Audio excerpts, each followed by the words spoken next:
Okay, hai semua, saya Rahim. Ada cerita baru dekat NY yang bernama Soraya Unity.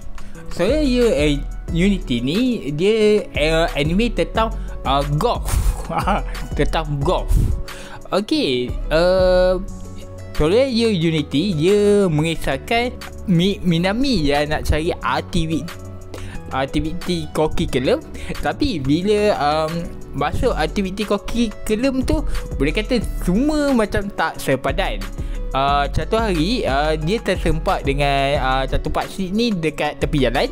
Pakcik ni terbawa ke padang golf. Dekat situ terjumpa Aruka.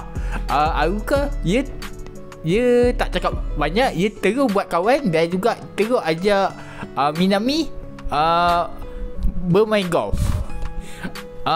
Buat masa ni saya dah tengok 4 episod. Untuk episod 2, Minami ni baru berjat jinak nak main golf. Untuk episod 3 pula, Minami baru je sedar kayu golf mahal. Terpaksa cari kerja sambilan atau kerja part time lah. Part time. Untuk episod 4, Aruka dan kawan dia bawa Minami kedai. Dia bawa dekat kedai sukan.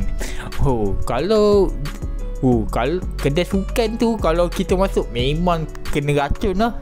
Memang kena racun. Jujur cakap, sepanjang saya tengok 4 episod, memang best lah. Memang best.